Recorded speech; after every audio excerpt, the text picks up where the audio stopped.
from the Chubby Ninja. Volume levels are way low yesterday and today. Is that all on your end, or is it on my end? So that's kind of interesting to note there. And Chubby Ninja, thank you for that input. We're in the process. We're very Spartan right now.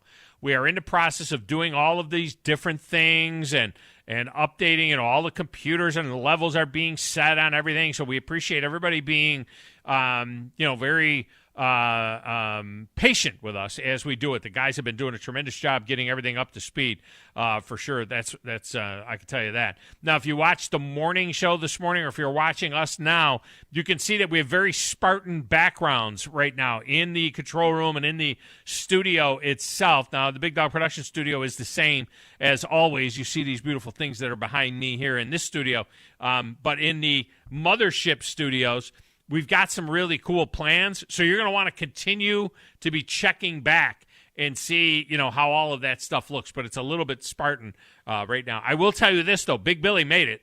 Big Billy made it with Grizz, because Grizz can't mix the show without Big Billy looking over his shoulder.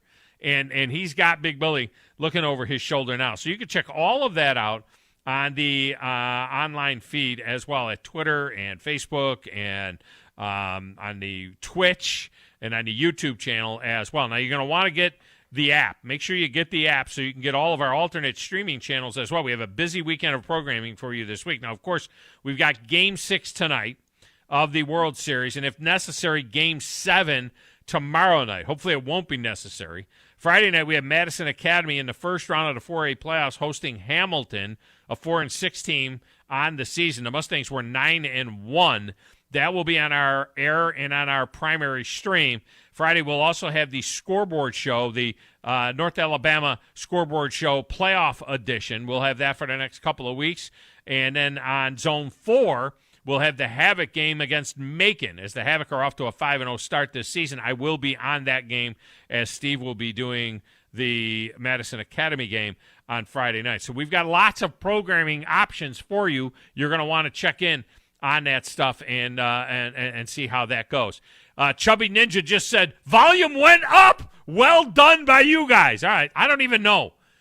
Probably Chubby Ninja's listening on the stream, I would guess, right? And that's probably what just got fixed, was the stream. I saw Steve go into the control room and did something there. So good, guys. See, I love input from the field, because we wouldn't have known that if the Chubby Ninja hadn't told us.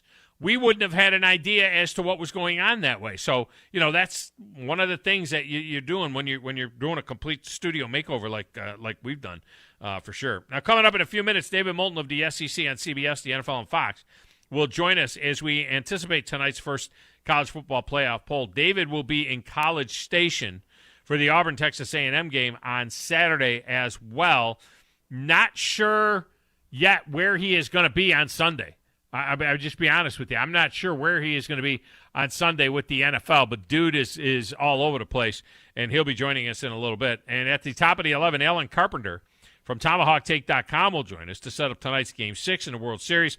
Max Fried goes on full rest for the Braves against Luis Garcia, who is on short rest for Houston.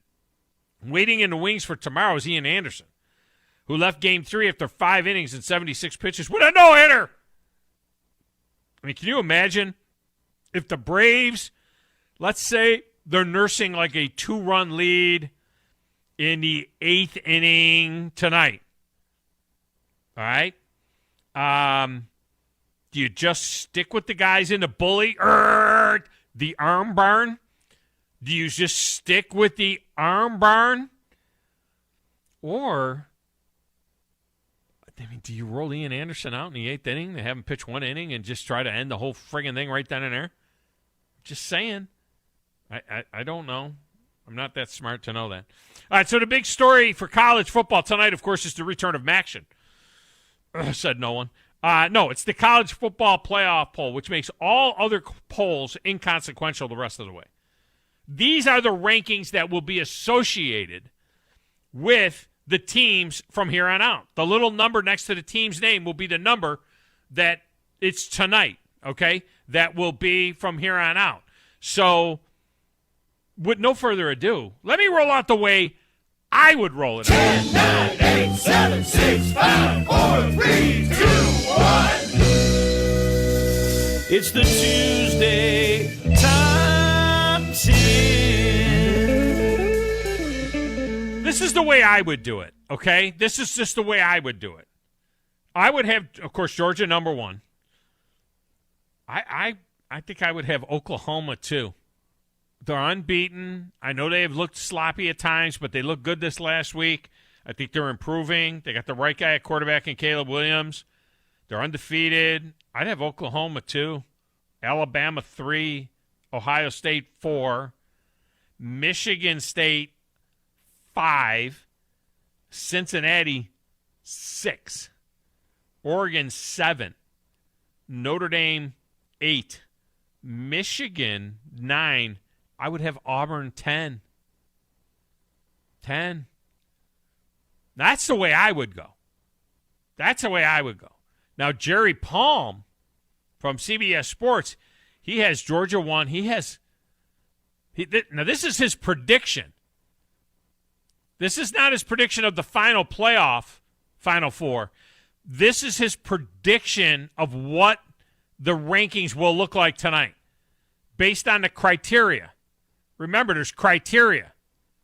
Strength of schedule, conference championships once they're decided, head-to-head, results versus common opponents, results versus ranked opponents. And the committee's definition of what a ranked opponent is and what the AP or the coaches poll is something totally different. This is what Jerry Palm thinks they're going to do tonight. Georgia 1. Ready for this? Michigan State 2.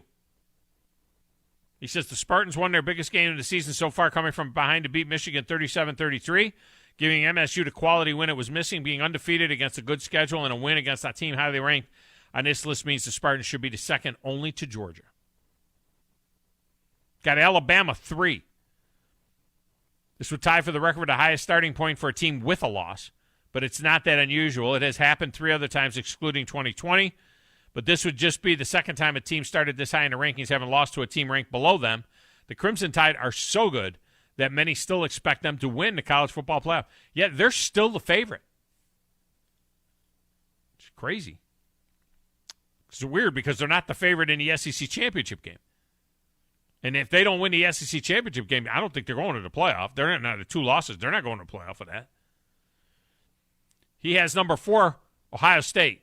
Buckeyes passed a big test Saturday with a win over Penn State at home and their first win over an opponent that is likely to remain ranked throughout the season. Ohio State is the opposite of Georgia, and that is the best offense in the nation so far. Alabama is number 2 offensively. Number 5 is Cincinnati, the highest ranking ever for a group of 5 team, but the Bearcats have earned it. The win over Notre Dame is holding up, and even though they have the second lowest strength of schedule of any team in the top 25, they've handled the schedule like a top 5 team should. Well, I disagree with that even.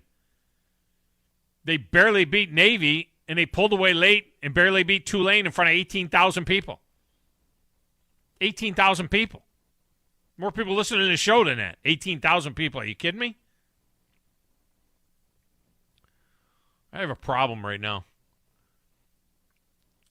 There is on this Jerry Palm story, across the top of the banner of the story at CBS Sports, there is a Sonic banner, and it is promoting a garlic butter bacon burger.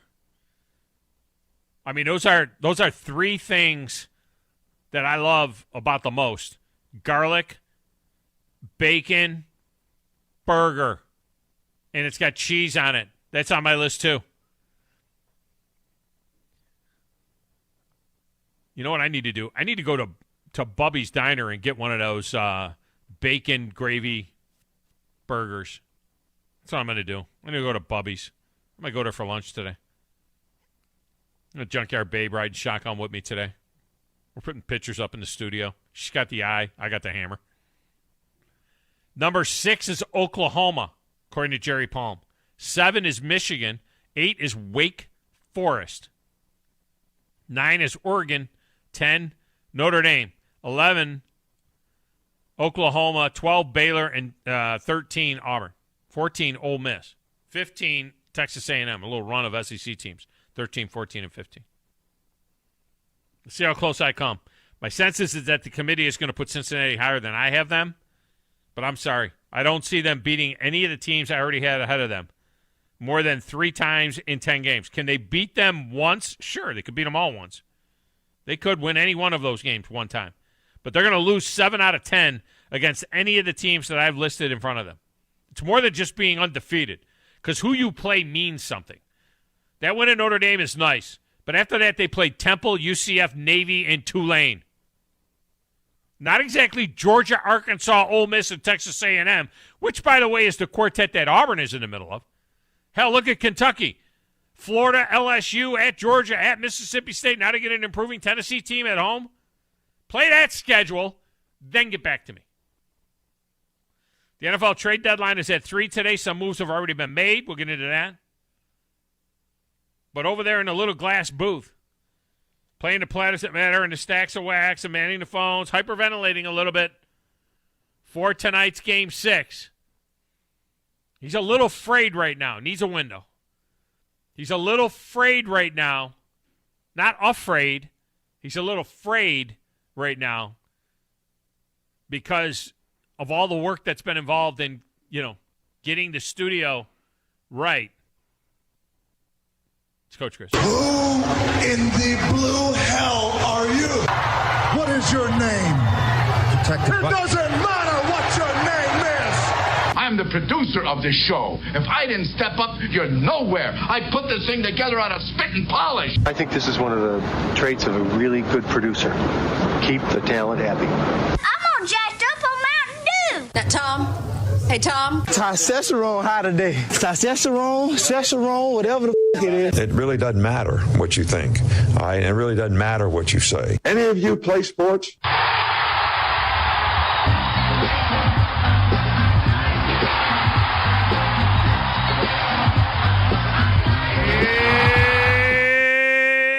My hat matches your hoodie, Grizz. You got a cool Braves hoodie on. I like that. And I got a Braves hat on. I saw Drew had a Braves hat on this morning. And we're all Braves out. I think Stevie wearing Braves? No. It's who? On his heart. He's wearing it on his heart. Oh, no, he's wearing 977 ESPN. He actually wore, actual, Station gear? Station gear, yeah. That's but no, Scott we're all excited. Or It's Steve. It's Steve. Oh, Steve? Here. Yeah. I would think Steve would be Bravesed up a little bit. He is Bravesed up. He's a Braves fan, In his heart. Oh, yeah. In his heart? Big time. He's got a... I'm looking forward to tonight. It's going to be... Man, they did hopefully. not shy... They didn't shy away from that at all, did they? In Game 5, I mean, they had it all going. The sound, I could hear it last night during the Chiefs game. The whole time during the Chiefs game. Well, they weren't doing it. But for they get offended at the Braves game, but they don't get offended at the Chiefs game. No, the Chiefs take some crap for it. The Chiefs take crap I feel like for it. I feel like I don't see it in the media as much as we've been seeing the Braves because Passan just came off and said that the chop needs to go away completely for the Braves. Yeah, so he did that we said that over the weekend. But the Chiefs, the guy from UniWatch, Paul Lucas. Yeah. He ranked the Chiefs uniform the 27th or 28th or 29th best in the NFL. In other words, one of the worst uniforms. Now, most people will tell you that the Chiefs uniform is a top 5 uniform in the NFL. It's one of the most beautiful uniforms in the NFL. He ranked it at the bottom because he said as long as they have Indian and Native American imagery on their helmet, this uniform will never be ranked higher than the bottom 5. Get the hell out. When you realize at the end of the day that you're trying to cancel all this and you're trying to get rid of the history, the rich history behind, these teams that promote these native tribes instead of I just don't understand the whole thing of trying to just get rid of it. It's terrible. This huge move when most of the time it's not even by the native tribes that are offended by it or not offended by it. It's just crazy that you just want to erase history and you want to continue to just say, you know what, forget it. Let's forget these people. Even though that they've been through so much for so long, and it would be better just to honor someone rather than create some narrative that's saying that it needs to go away completely. Yeah, and it would be here's where I draw the line. Okay, and everybody has their own line to draw. I think the Braves handled it with great respect. The Cleveland Indians mascot was offensive. Of course. Chief Wahoo was offensive. Big teeth, red face, offensive. I'll tell you another thing that is a problem, and I get this from a very close friend of mine that's a Native American. The headdress. And you don't see it in the Chiefs Stadium anymore. There used to be a lot of Chiefs fans would wear a headdress. They would sell a headdress. One in a Braves game. Yeah, the headdress though is religious in nature to the Native Americans, and there's a very strong meaning to it. It's a warrior headdress. It's a religious thing. The feathers actually mean something. The length of the headdress means something. So wearing a headdress like that is I don't think that's cool. I think the Braves logo is cool. I think the chop is cool. I don't think there's any problem with that. I understand how a tomahawk is so offensive. They have modern versions of tomahawks. Because a tomahawk is and again, I don't have a problem with it, but the tomahawk is a symbol of war. It's a war weapon. So in other words, what if they had... They also had a pipe on the end of it, and they would smoke between peace and everything like that, too. So if you do see other tomahawks, there are, like, actual peace pipes that are, that were actually if you had a team, or carved into it. If you had the Washington Warriors, let's say, and we said, look, it's not about warriors Indian-wise. It's about warriors, like wounded warriors, Native American warriors. If it was those kind of people, let's say it was that.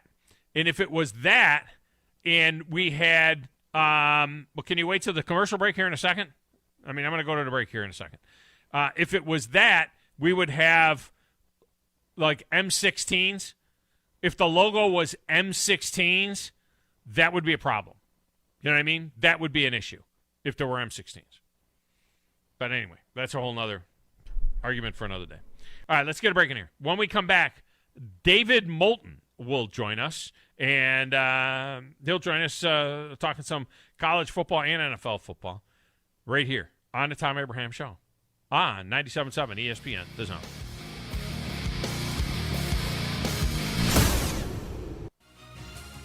You're listening to the Thom Abraham Show on 97.7 ESPN, The Zone. This is Brent Musburger's VSiN Action Update on 97.7 ESPN The Zone. Simple Green is perfect for making your auto, RV, cycling, boating, and other sporting equipment look like new. Visit them at simplegreen.com. Game 6 of the World Series tonight in Houston. The Astros minus 122 on the money line at home. The Braves at plus 112. The over-under 8.5. Luis Garcia will get the start for the Astros. Max Fried will counter for the Braves. 2 title bouts at UFC 268 at Madison Square Garden on Saturday. The main event, the welterweight championship between Kamaru Usman, the minus 300 favorite, against Colby Covington at plus 235. For the women's strawweight title, Rose Namajunas at minus 105 will battle Zhang Wei Li at minus 115. The 2021 Worldwide Technology Championship gets underway this week in Mexico. Justin Thomas, the odds-on favorite, at plus 1,200. Victor Hovland and Abraham Answer each at plus 1,800. I'm Trey Westerberg, 97.7 ESPN The Zone. Welcome to the playoffs as Madison Academy, the number 1 ranked team in 4A football, begins their quest for a title as they'll take on the Hamilton Aggies, the 4 seed out of Region 5 in 4A. Kickoff happens Friday at 7 o'clock. Also, tip-off for UAH Charger basketball is on Saturday. Join us at 1 o'clock as UAH takes on Seattle Pacific. That's all right here on 97.7 ESPN The Zone. Hey there, Bob Baumhauer here. Baumhauer's Victory Grill is your big game headquarters all fall long. And with our new fall features, every day is game day at Baumhauer's Victory Grill. Try our pregame starters, including our homemade onion strings, always fresh hot lips, and our all-new Buffalo Dippin' Chicken appetizer. Our main events include incredible chicken, fish, and shrimp selections, always featuring local Alabama Gulf seafood. And don't forget our Sunday Blitz, 11 to 6. Baumhauer's Victory Grill. Legendary fun, legendary food. Everybody knows the fun begins when you get to the end zone, where you can enjoy half-price apps every Wednesday, Thursday, and Friday, half-price burgers every Tuesday, plus late-night pizza specials and a spectacular menu that includes jumbo wings, half-pound burgers, Tex-Mex, and an incredible selection of craft beer, and plenty of big-screen TVs. It's all happening at the end zone, 1851 University Drive, 2030 Cecil Ashburn at Jones Valley Station, and coming in early 2022, Mid-City End Zone at 1115 McMurtry next to the Target Shopping Center. Chad, Cue the cheesy Italian music. So you're in charge of the dinner spot, and the family is a hard group to please. Dad wants award-winning 21-day age certified Angus beef. Mom craves authentic Italian food like great-grandma. Sissy pretty much won't eat anything but fresh seafood. And old life of the party, Uncle Walter, likes to enjoy a cigar after dinner with some live local entertainment and some killer cocktails. So you think you're in a pickle? Well, you're not. Relax. I'm Tom Chapman, chef at Nick's Ristorante at 10300 Bailey Cove Road, just south of Weatherly. We have all that and more. Our friendly and helpful staff is eager to help you Tuesday through Saturday, starting at 5. So, corral that crazy crew of yours and give us a call at 256-489-8280 or tell them to check us out at nicksristorante.com. I promise you, the gang will all think you're a culinary cruise director of awesomeness if you take them all to Nick's. See you soon. Ciao. Okay, Chad, kill that music. Nick's is for patrons 19 or older. Orange is the color of power, of construction, the color of Kubota, and Huntsville Tractor and Equipment. Those who need to get things done trust Kubota's mini excavators, compact track loaders, and the best keeps getting better with the all-new mini compact loader from one of the top dealers in the country. More than 50 years of family service, every part in the book, and folks who know what to do with them. You'll be seeing orange with Huntsville Tractor and Equipment. Come on, let's go to work. Hey, this is Justin with the Furniture Factory Bar and Grill. We'd like to invite you to North Alabama's premier patio bar and grill, where at the factory, we have something going on each and every night. Monday night, steak night. Tuesday night, karaoke. Wednesday night, the Jeep community comes out for Jeep Jam. Thursday, it's bike night, the biggest in the valley. Friday and Saturday, live concerts on our 4,000-square-foot patio, along with drink specials and a beautiful staff. What are you waiting on? We will see you at the Furniture Factory Bar and Grill. This is Steve Moulton from The Drive. Be sure and join us today from 5 to 7 with Wes Neighbors and me. Now back to the Thom Abraham Show on 97.7 ESPN The Zone.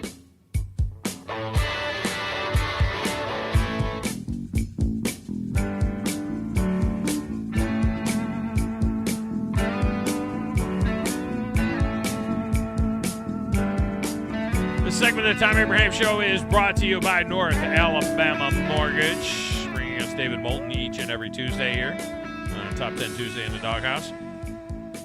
North Alabama Mortgage serving all of Alabama, Florida, Tennessee with conventional VA, FHA, USDA loans. It's kind of like me, Alabama, Florida, Tennessee. I mean, it's pretty much the way I've rolled for the last 20 years, I guess, now. And, look, they're going to help you out with purchases and refinances. And, I've been getting bombarded with offers to refinance my house. I've just been getting pounded with these offers. And I don't know what to believe. Half of them say, oh, we're your current mortgage people. Just send us your Social Security number, and we'll do a new mortgage. I just call Brian Hammaker. I just call him up and say, hey, Brian, what do I do? And he's like, if you're ready, just let me know. I'll walk you through the process. Easy peasy. So, that's the way I do it, and that's the way you should do it as well. They do a tremendous job for you. They're VA specialists, and they work very hard for the veterans as well, and they bring us David Moulton. And David joins us now on the Neighbors Wealth Management Hotline. David, welcome back to the show. How are you? Well, Tom, I'm good, although I was a little concerned there when you said, I've been getting all these offers. Yeah. And for a split second, I'm like, what's he talking about? What offers? Yeah, well, you get those offers, but David, I'm 61 now, so you stop looking at those kind of offers. You know what I'm saying? Those other offers. Well, I'm in a happy place right now. I have to admit, I thought you were talking on behalf of your wife. Oh no, okay. Yeah, no. Honestly, because yeah, she's still getting offers. No, not those. Yes, she would, but not those offers. She will be riding shotgun with me, though, today as I head to our palatial new studios. We're decorating. We have all this beautiful SEC artwork and so on to put up on the walls of our new studios that we moved into, and we've kind of assigned her the duty of decorating. Because us dudes, we would make it. It would look like a 15-year-old's bedroom. You know what I mean? We would be putting up posters and crap like that. Right. It looked like a 1978 basement. Right. Yeah, exactly. We'd be like, ooh, Farrah Fawcett poster. Let's put it up. No, we've got all this nice, framed artwork and things like that. So she's kind of got an eye for that stuff. So we're gonna let her. I'm bringing the hammer, and she's gonna tell us where to put everything, and we're gonna deck out the studio, which would be really, really cool. Man, you just came back from the New Orleans Tampa Bay game. I was on the wrong side of that one, unfortunately, and I wonder now, what does New Orleans do? I mean, they're still a pretty fair football team, and they were playing some pretty good football. And obviously the Tampa Bay Bucs are the prohibitive favorite in that division, but they can't. Are they Trevor Siemian? Is this it? They go Trevor Siemian the rest of the way, or what?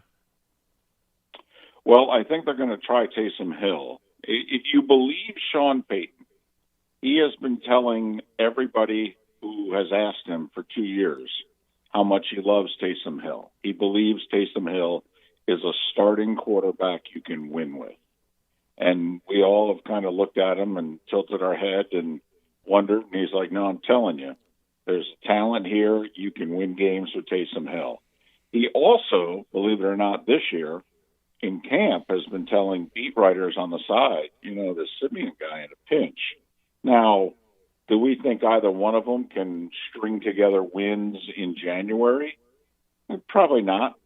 But let me ask you this.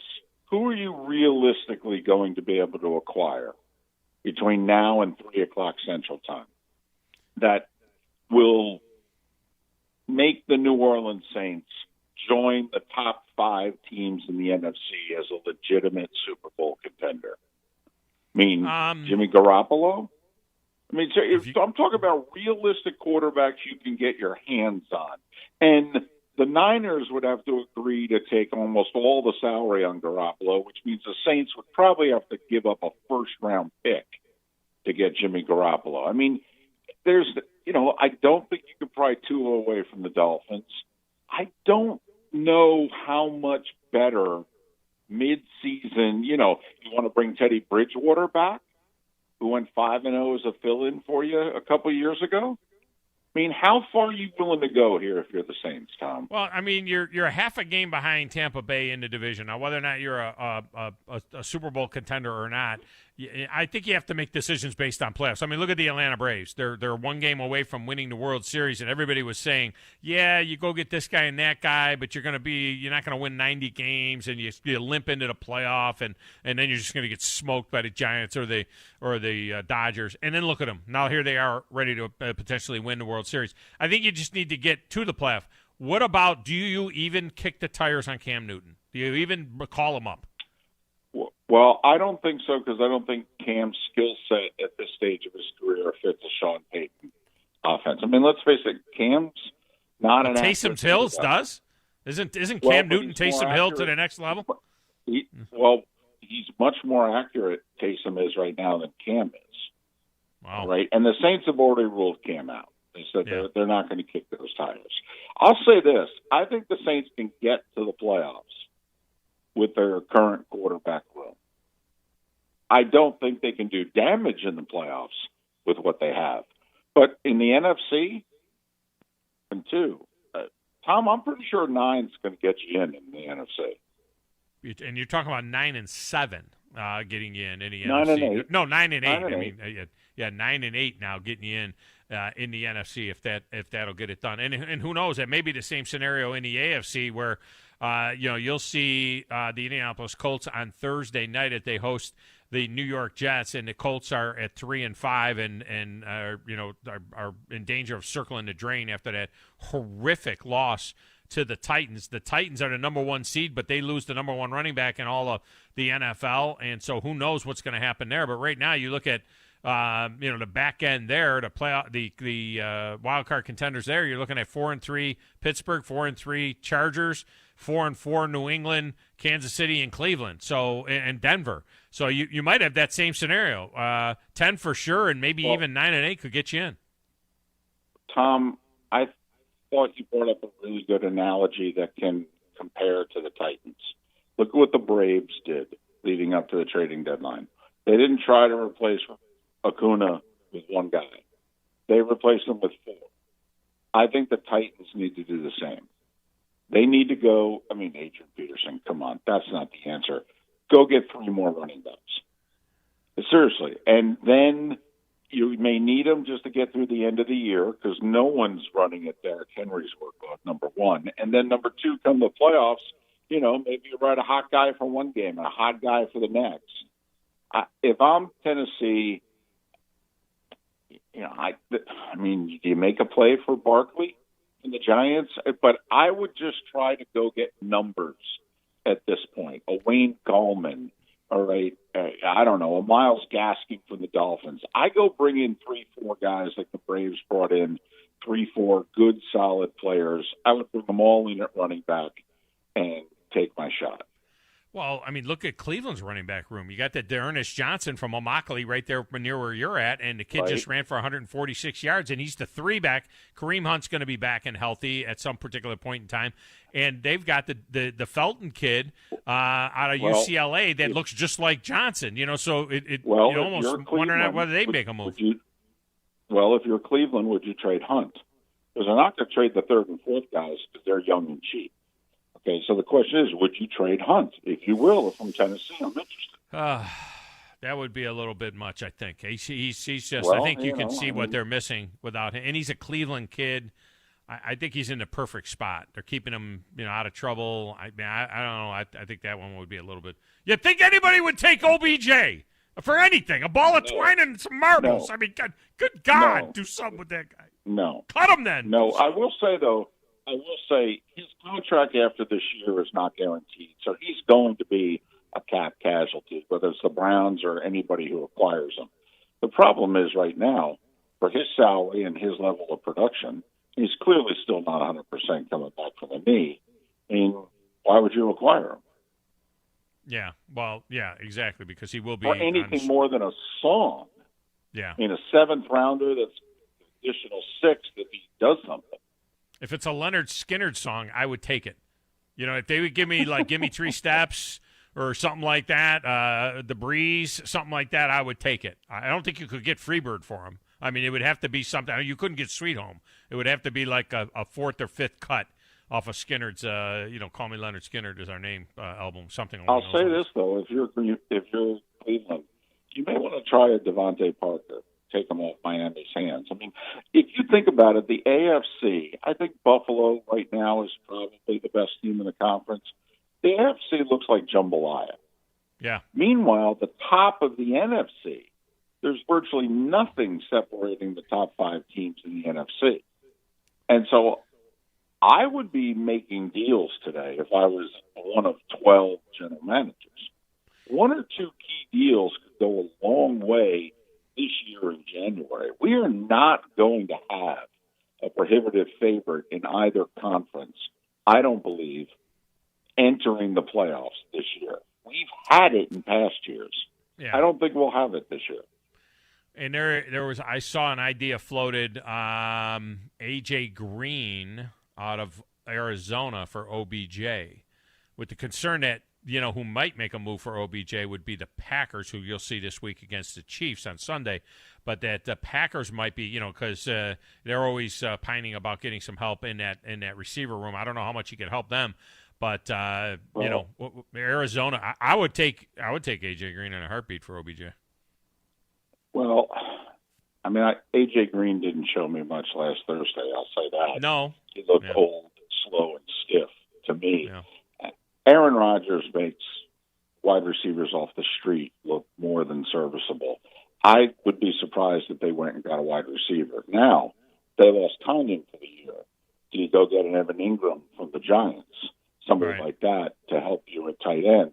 They're short on corners right now. Kenny King's not good enough. Jair Alexander's hurt. You take Xavier Howard off the Dolphins' hands, Miami assumes much of the salary. You give up a really sexy draft pick. And he's under contract for 3 more years. If I'm Green Bay, if this is my last year with Aaron Rodgers, I'm spending some capital between now and 3 o'clock. Yeah, kind of like what the Rams did. I mean, the Rams going all in right now at 7-1, and they add Von Miller. Now, I don't think Von Miller is what he was either. I mean, and nobody is when they're 9-10 years in the league. But they add him, and what a who's who they've got, of defensive stars think on that about team. It, though. But, Tom, this is like, and Von Miller's still an above-average pass rusher. But when Von Miller gets double-teamed on every play in Denver, Von Miller's never going to see a double-team with the Rams because of Aaron Donald. Right. Von Miller's going to be – you remember when they acquired, was it Quinn a couple of years ago? No, and Fowler? and a change of scenery, single teamed, and they were a sack-a-game guy. Von Miller could be a sack-a-game guy with the Rams. David Moulton with us here, presented by North Alabama Mortgage. You were at the cocktail party, obviously, and you saw a Florida team that looked, I don't know, for the lack of a better word, soft, collapsed at the end of the first half. Let's start with the Florida side of this, because I think there's a little bit of deception on Georgia in that particular game offensively. But Dan Mullen is getting crushed. I mean, absolutely crushed. 2 weeks to get this quarterback ready. Anthony Richardson stayed too long with him. He looked terrible, yada, yada, yada. Dan Mullen teams are soft. They don't tackle. They don't this and they don't that. How bad is it getting for Dan Mullen now as Florida has fallen to 4-4? Oh, it's getting really bad. I mean, and he's not handling the heat very well. He's getting testy with reporters. He wouldn't answer their questions all that much over the weekend. Yesterday, he cut his media session short and canceled all his media availability for the rest of the week, and that of all the Florida players. The only media that will be done this week by the University of Florida football team is Dan Mullen's SEC teleconference tomorrow, and that's because it's mandated by the league. So, Dan is finding out that the two towns may end in Ville, but there's a difference between Starksville and Gainesville. And everybody's talking about the gap expanding between the Gators and Georgia and so on. And it was just last year that Florida won that game. Just last year. Yeah, but they won that. Yeah, but they won that game with a second-round draft pick at quarterback, a fourth overall pick at tight end who couldn't be covered by anybody on Saturdays, and a first-round draft pick at wide receiver who also couldn't be covered by anybody on Saturdays. And those were Jim McElwain guys, by the way. I mean, Dan's now having to coach his guys, and he's showing that, well, he can't recruit in the area code at Kirby Smart. I saw a stat leading into the Florida-Georgia game. I think it came from 24/7 Sports. 5-star players signed in the last 4 years. Georgia 25, Florida 2. I heard Gary say that yesterday with Chris Russo, and he said that he had seen that somewhere. So now I know where Gary got it. He got it from you because you're the researcher for Gary. So he got it from you. And he said the same thing, and that is stunning to me. And while you were just talking about that, I went to check 24/7 Sports composite recruiting rankings. Right now, they don't have a 5-star committed for 2022, and they are 22nd in recruiting. This is a team that was historically always in the top 5. Their 2022 class is stuck between South Carolina and West Virginia. That's where they're at. They're behind Virginia Tech and Arkansas and Michigan State and Michigan. Kentucky is ahead of them. Missouri is ahead of them in the league. LSU with a lame duck coach is ahead of them in the league.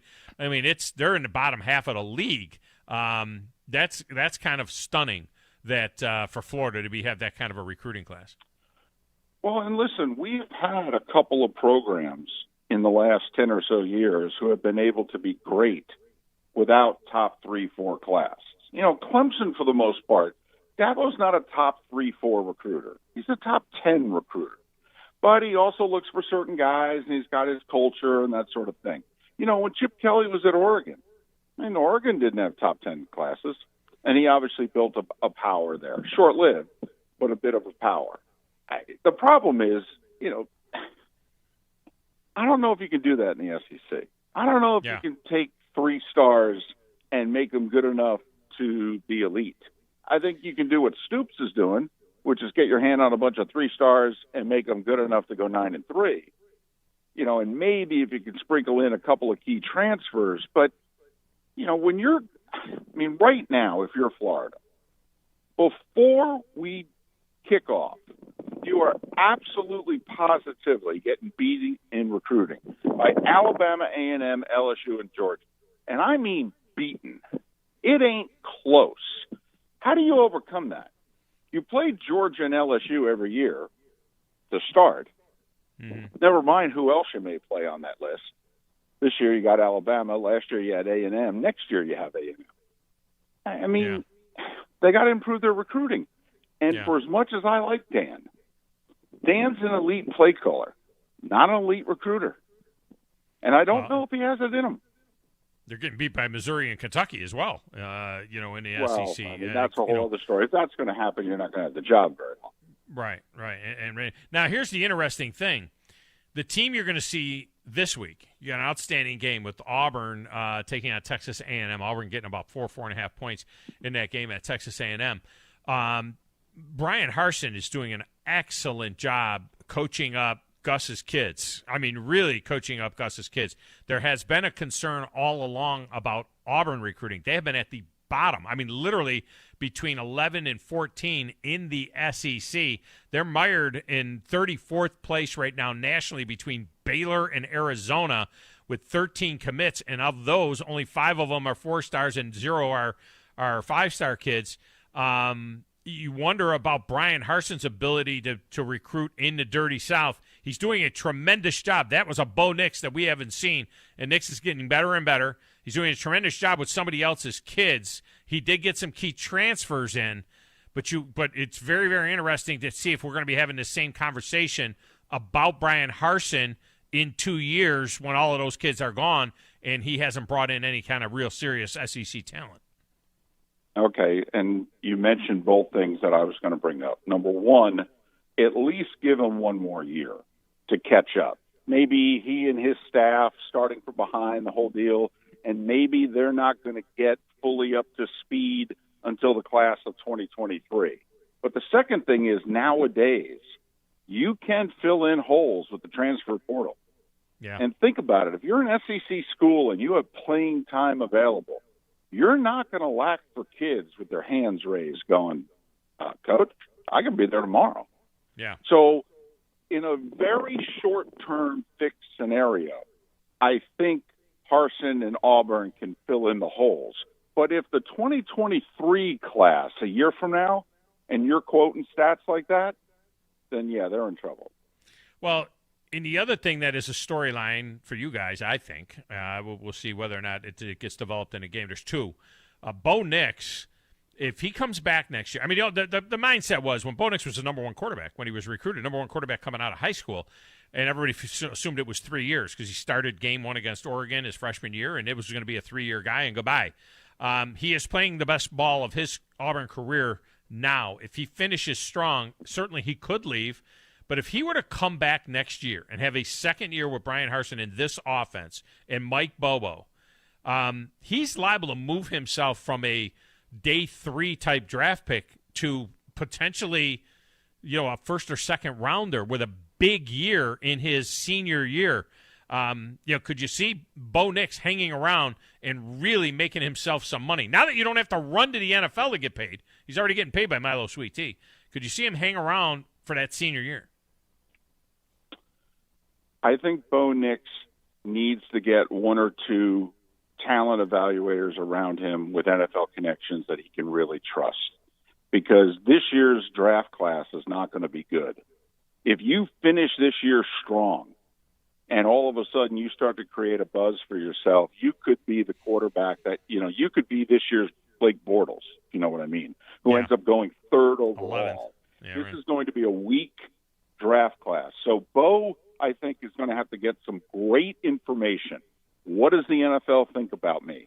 Because if they think I'm a first-round guy, I may want to go this year, because even if I stay and have a terrific year, I probably won't be a first-round guy a year from now when it's a really good quarterback draft class.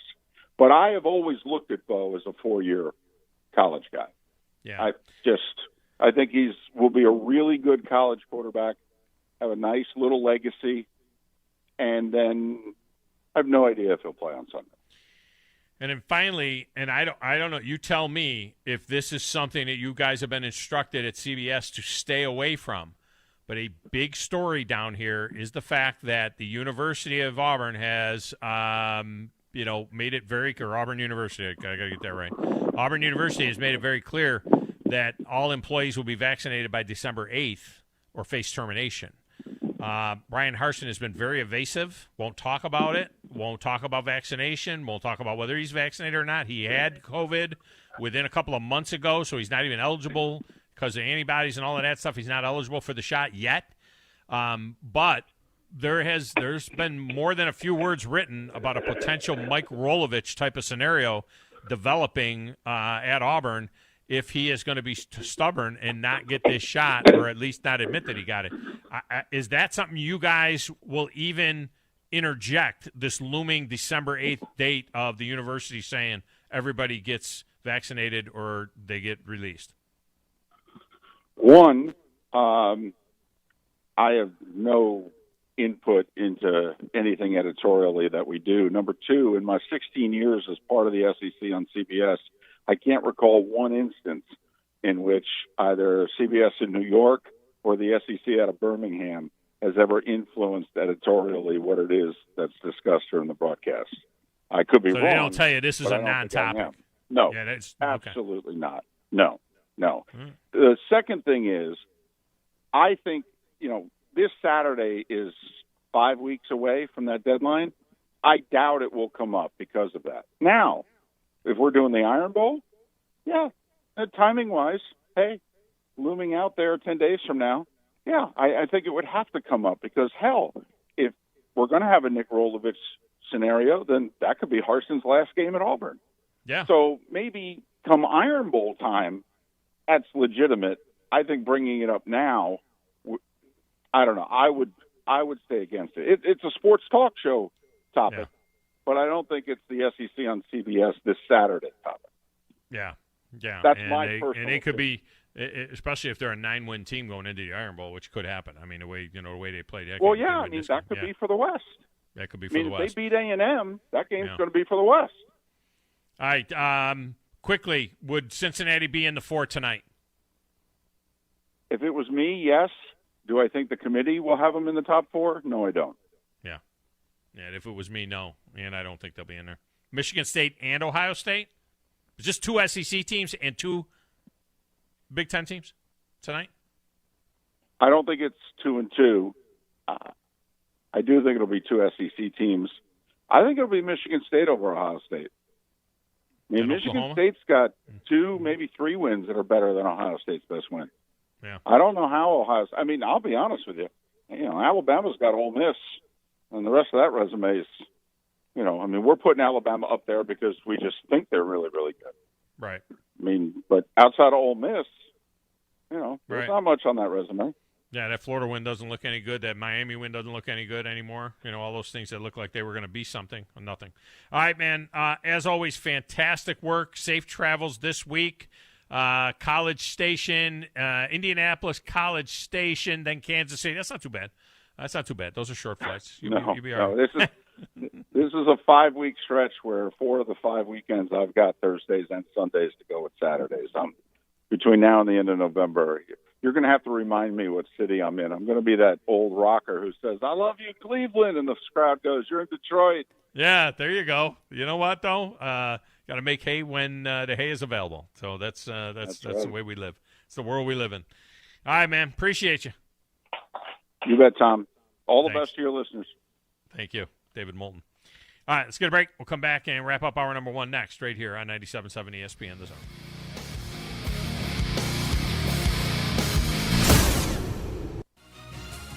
You're listening to the Thom Abraham Show on 97.7 ESPN The Zone. Looking for a great deal? Well, I've got one for you. Thom Abraham here for Valley Equipment Rental. And at Valley Equipment, if you rent after 3 on a Friday or on a Saturday morning, you're not due back until Monday morning. So basically, you're getting the entire weekend for the price of one day. And if you're in the service or are a vet, they'll knock another 10% off. Valley Equipment is locally owned and involved in our community through charities and even supporting local teams. And soon, they'll have a second location to handle even more equipment. Stay tuned for info on where that will be and when it will open.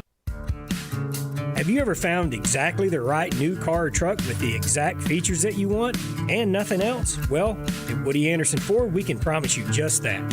Hey, Bobby White back again, and you can now factory order your new Ford today, and you'll get your new car or truck exactly the way you want it.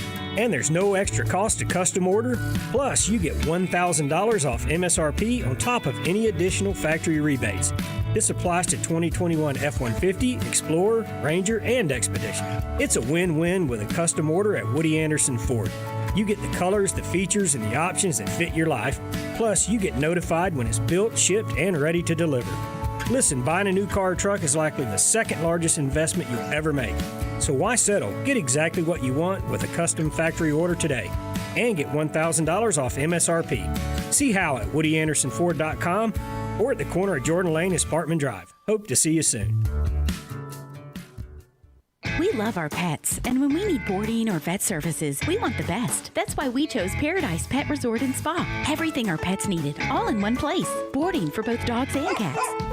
Doggy daycare, grooming and spa services, web cameras, and top-notch vet care, too. It's a true Paradise Pet Resort for your furry friends, serving all of North Alabama. Find out everything you need to know and book services online at ParadisePetResortandSpa.com. Located in Madison, just off 565 at Wall Triana, behind Cracker Barrel. This is Wes Neighbors talking to Chris Haygood of Bob Wallace Appliance. Chris, what sets you apart from other appliance dealerships? Wes, these appliances are going into the most used room in your house, your kitchen. The way we have these appliances displayed, it's easy for you to visualize how they'll look in your home. Wes, what sets us apart is the people. They're well trained. In fact, they live and breathe these appliances. And if you need service, you'll really appreciate our parts department. Contact Bob Wallace Appliance at 256-533-2121. Chapman Commercial Realty, your source for Alabama commercial real estate. Chapman Commercial Realty has the experience and expertise you're looking for when making commercial real estate decisions. If it's office space, retail space, investment property, or project development,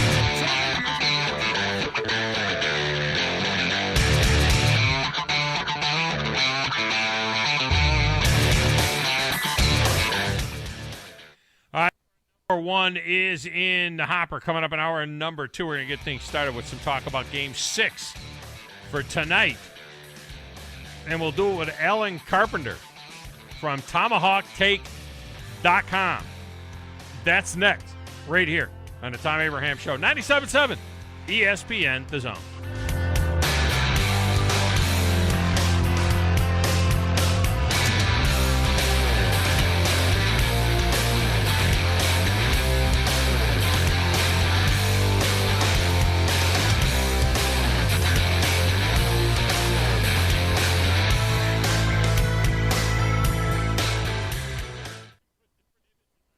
Hi, everybody. Eli Gold here. Right now, indoor air quality occupies top-of-mind awareness for families and business owners. Rick Smith and the trusted professionals at Environmental Comfort Systems can take care of your indoor air quality concerns with their state-of-the-art indoor air quality solutions. Environmental Comfort's indoor air quality systems remove 99.9% of airborne contaminants so you and your family can breathe clean, fresh air. If anyone in your family suffers from allergies, or if you just want the security of knowing the air you breathe inside your home is free from viruses, bacteria, pet dander, dust, and odors, Environmental Comfort Systems are the professionals to call. Environmental Comfort also carries state-of-the-art, high-efficiency comfort systems that increase home comfort, keep humidity in check, and help you save money on your energy bills. Give my friend Rick a call or visit them online at envcomfort.com and breathe cleaner air today. Environmental Comfort Systems, Alabama license number 92314. Alabama Sports Officials Foundation encourages everyone to sign up with the Alabama High School Athletic Association and your local Parks and Recreation Department to officiate all sports. There is a tremendous need for officials. Games are being canceled due to the shortage of officials. Give back to the sport you love through officiating so your kids can play. Earn some extra cash for Christmas or any other needs you have. Game pay on a per-hour basis goes way beyond most part-time jobs. You too can be a part of the game. TOC Sports has been there for you. Now, you're probably asking yourself, what does that mean? It means for more than 20 years, Alabama's largest orthopedic group has been there providing coverage and care to more schools and student athletes in the Tennessee Valley than any other group. It means whether you are the star football player, the all-region volleyball ace, or someone who hurt their knee in a weekend pickup basketball game, TOC Sports physicians are proud to have the opportunity to care for all your orthopedic needs. It means for parents, coaches, athletes, desk jockeys, or even weekend warriors, TOC Sports physicians continue to meet and exceed the orthopedic and sports medicine needs of our community. But most importantly, during these challenging times, we're here for you now. and will continue to be here. So as long as there are players on the field, games to be played, and contests to be won, the orthopedic specialists from TOC Sports will be ready to help. We don't know what the future holds, but you can count on the TOC Sports team to stay committed to you so you can stay in the game. Call 256-539-2728 today and ask to see a TOC Sports physician. Check them out online, also Facebook, Twitter, and Instagram. At Bryant Bank, we recognize your time is valuable, and easy, secure access to your finances is essential. That's why we provide the financial tools you need to manage your money on the go and make life a bit easier. At Bryant Bank, we're here to help with instant debit cards, Apple Pay, person-to-person payments, and more. Bryant bankers want to show you how beneficial our digital banking services can be. Learn more at bryantbank.com. Bryant Bank. Live legendary. Member FDIC. This is Wes Neighbors talking to Chris Haygood of Bob Wallace Appliance. Chris, what sets you apart from other appliance dealerships? Wes, these appliances are going into the most used room in your house, your kitchen. The way we have these appliances displayed, it's easy for you to visualize how they'll look in your home. Wes, what sets us apart is the people. They're well trained. In fact, they live and breathe these appliances. And if you need service, you'll really appreciate our parts department. Contact Bob Wallace Appliance at 256-533-2121. WZZN, Union Grove, Huntsville, Alabama. 97.7 ESPN, The Zone. This is SportsCenter. I'm Christine Lisi. Breaking news on this NFL trade deadline day. The Steelers trading outside linebacker Melvin Ingram to the Chiefs for a 6th-round pick. Kansas City looking to improve its pass rush. Only 11 sacks in 8 games this season. Ingram recently expressed frustration over his limited role in Pittsburgh. Looks like Odell Beckham Jr. staying put. ESPN's Diana Rossini reports the Browns have no plans to trade the receiver by today's 4 Eastern deadline. There have not been any offers that would make sense to the organization. Cowboys quarterback Dak Prescott expected to take part in practice tomorrow. If all goes normal, he should be a full go on Thursday. Prescott set out the win over the Vikings with a calf injury. Dallas has a 3.5-game lead in the NFC East. For a second straight game, a must-win for the Astros in Game 6 of the World Series tonight against the Braves, 7 Eastern, ESPN Radio.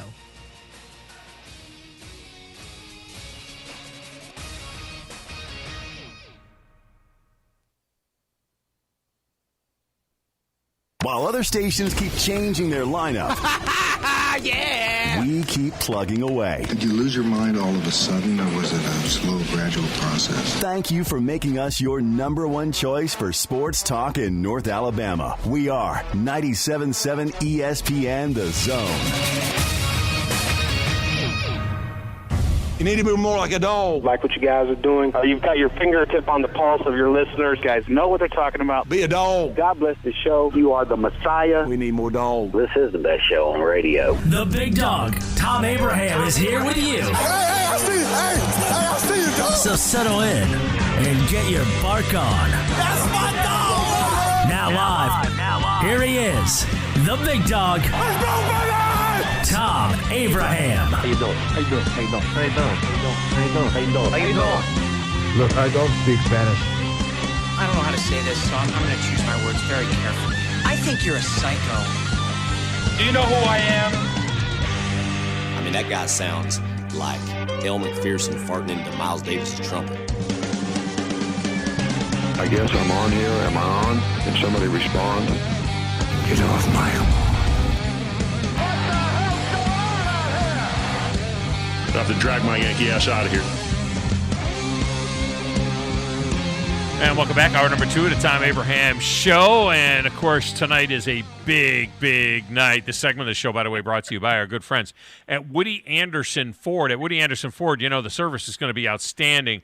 They're going to take care of all of your service needs, and it doesn't matter whether you got a Ford or not. They can get it done at Woody Anderson Ford. Wait till you see the service lanes down there. And, of course, the shop itself is just absolutely incredible. Get it done right the first time and on time with Woody Anderson Ford and Woody Anderson of Madison. All right, we're all gripping tonight. Big game 6 in the World Series from Houston. It'll be on our air in its entirety. Again, I remind you, we have the ESPN feed. After all season long carrying the Braves radio network, we are just not allowed. I mean, it's not. Some people have complained, and they don't understand why we don't have the Braves radio network. We're not allowed to. Only in Atlanta and Houston can you have the local market radio. The rest of the country is forced to take it from ESPN, which, look, Dan Shulman is outstanding. So let's hope that it ends tonight. And joining us now to talk about it from TomahawkTake.com, our friend Alan Carpenter. Carp, welcome back. How are you? I'm doing real well. I'm glad to be talking about baseball in November. It is November. I didn't even think about that. It is November. It is kind of weird that if you're an Atlanta Braves affiliate like this, or I imagine Houston Astros affiliates that are out of the market, that you're not allowed to carry the home coverage anymore. Now, of course, the same thing happens with TV, but and I know ESPN plays a lot for the radio coverage, but it does kind of suck a little bit, although I think the ESPN radio coverage is outstanding. It is, and I do like the guys that are on radio. I got to admit I have some issues with the TV coverage sometimes, but that's not an issue in this case. Yeah, you're right. Dan Shulman does do an excellent job. He's a very balanced guy, and it is nice to hear the perspective of the national broadcasters sometimes too. So yes, we miss our favorite Braves guys, but. At the same time, you're not losing anything by going with this coverage. Well, and having Smoltzy on the TV doesn't suck, right? I mean, everybody knows where his heart is at. So having him on the TV is a pretty good thing. He's doing a very good job of trying to be as balanced as possible. He is, although it's also comical that Fox guys keep coming up with the Smoltz highlight of the day. Yeah, it seems once per show, but it's all right too because he does have an excellent perspective of what's going on, and frankly, in Braves history, I mean, he's one of the guys who's been there and done that throughout the battles of the 1990s and the early 2000s. So. His perspective is unique in this sport, and it's glad we're good and blessed to have that be reported today. So what should be the grip factor for Braves fans here? 2 more shots to win this World Series. It would be the second one, obviously, in the history of the Braves since they moved to Atlanta. But they were better on the road this year than at home. They were nearly as good. Their record on the road at 46-35 is almost as good as Houston's record at home at 51-30. So it's not, to me, it doesn't feel terminal. Obviously they had the opportunity to take the 4-run lead off the Duvall grand slam. I thought it was over in Game 5. But with 2 on the road at Houston, no bullpen game necessarily. It could end up looking like a bullpen game, but they've got Max Fried going tonight. They'll have Ian Anderson going tomorrow. Both are on full rest. I mean, I would think a Brave fan has to feel fairly confident about this deal, about getting it done. They should as well. And the Braves have already shown a propensity to be able to win at Houston. They did that clearly in the first game, and so they know they can win in that building. The trick will be that I think the Houston fans are going to be just that much more amped up to get the series back to their home park. All right. So it's not going to be a fun environment to play in, but they know they can compete in it. They know also that they're going to have to jump on these guys to take the crowd out of the game as soon as possible, and that's going to be difficult because they have had trouble getting to some of these pitchers. It's been a matter really of waiting on mistakes and hitting the mistakes, and that's the way the Braves have been generally scoring their runs. And I don't see that changing a lot as we go to Game 6 and maybe a 7. Yeah, and it will be very interesting the way it unfolds for sure. For you as a lifelong guy that's followed the Braves, been a fan of the Braves and so on, does it take anything away from it that the Rent-A-Braves are so involved in this deal? I mean, look, Freddie Freeman with a big home run. Austin Riley has been a hit machine as usual, and those are hardcore Braves, homegrown type guys. But we have seen so many contributions from the guys that came in at the trade deadline, the entire outfield and so on. Does it take any of the luster off at all when you look at it and say, hey, these guys weren't even part of the mindset of the Braves when the season started? Yes, some part of me says I want to think about that later. Yeah, but at the same time, your point is well taken because I tend to, you and I both tend to be purists at heart in a lot of respects, and one of those things is I'd like to be able to ride the horses that brought us here, and that good, and that's an idea that really resonates, is that you don't want to just sort of stack a team like the Dodgers did, let's say, right, and come up with a suddenly a playoff juggernaut. At the same time, this has been a really unusual year. It's been a war of attrition for a whole lot of teams, and this wasn't a matter so much of trying to stack a team with a list of all-stars as it was just, frankly, just trying to fill some holes because of key injuries all up and down the lineup. And really, the Braves didn't get everybody they wanted to try and get at the trade deadline. Something they wanted to add some more in the bullpen as well. So, and really plug a hole in center field that still exists as far as that goes. So, yeah, these are guys that have been brought in for purpose to fill holes that happen to be, yes, making excellent contributions. But at the time that it was done, I think it was done partly to hope we could get these guys above 500 and then see what happens towards playoffs. But I think everybody involved would say this has exceeded their expectations for sure. No doubt about it. Alan Carpenter with us, TomahawkTake.com, talking about tonight's Game 6, Braves and Astros. I predicted at the beginning that it would go 7. I also like the Braves to win it all. I would just as soon see it end here tonight. Would you say that being in an American League ballpark, and I would assume that Jorge Soler is the DH tonight in the middle of the lineup, that would be my guess anyway. Is it actually a slight advantage for the Braves to be able to go in with a DH and not have to worry about maybe having to use a number of pinch hitters and get into that bullpen more than they want to, based on the situation that's going on, at bat? Agreed. That the fact that the DH will be employed will certainly take some of that kind of strategy out of the equation that we were seeing in Atlanta.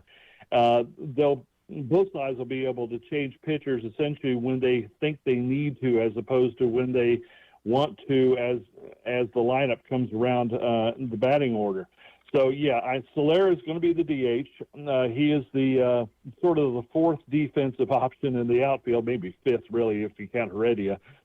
So yeah, he's going to be in there as DH.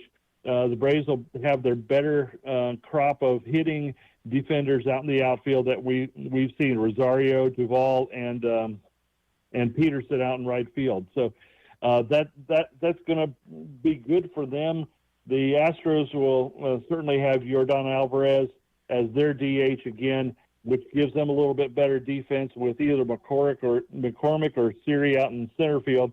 But in terms of hitting, I think the Braves would have the advantage over their crop of outfielders versus the Astros. Ultimately, this is still going to come down to who hits the others pitching better, and the Braves have continued to hit mistakes for home runs and make most of their homers and make most of their run scoring that way. The Astros have been better at putting singles and doubles together, and the Braves have kept them in the ballpark so far. So if Max Fried can continue that theme, then I think that the Braves will be doing all right. It's funny. Rosario, Duvall, and Peterson in the outfield. It's an entire rental outfield. It's like a pickup softball game.